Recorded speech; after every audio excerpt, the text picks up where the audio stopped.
We also has improved the hydraulic control system. Now we are using the electro-hydro control system instead of the pilot control system. So what is pilot control system and what is electro-hydro control system?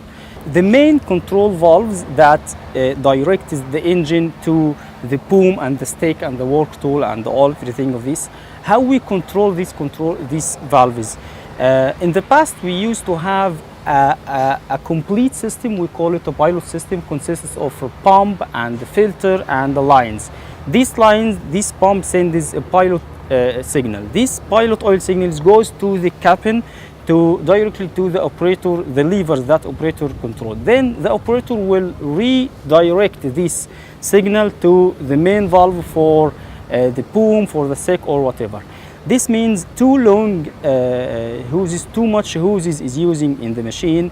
If we has something like a leakage or something, it will cost us a lot of downtime to fix this issue in the machine. This is one. The two is all this. I'm not going to say complicated system, but all this system we have rolled it out and we has used instead the electro-hydro control system. What is electro-hydro control system? We just taken off the pump, the lines and everything, and we used a reducing valve. These reducing valves give us the small signal of the pilot oil, and we control this signal by electrical signal. So the operator in the cabin, when he's using now the levers, he's just sending electrical signal to the main control valves to allow the pilot oil to take the main oil to the boom and the stake and the work tool and blah blah blah. This helps us that we moved out the pump, so we reduced the power consumed from the engines. This is one.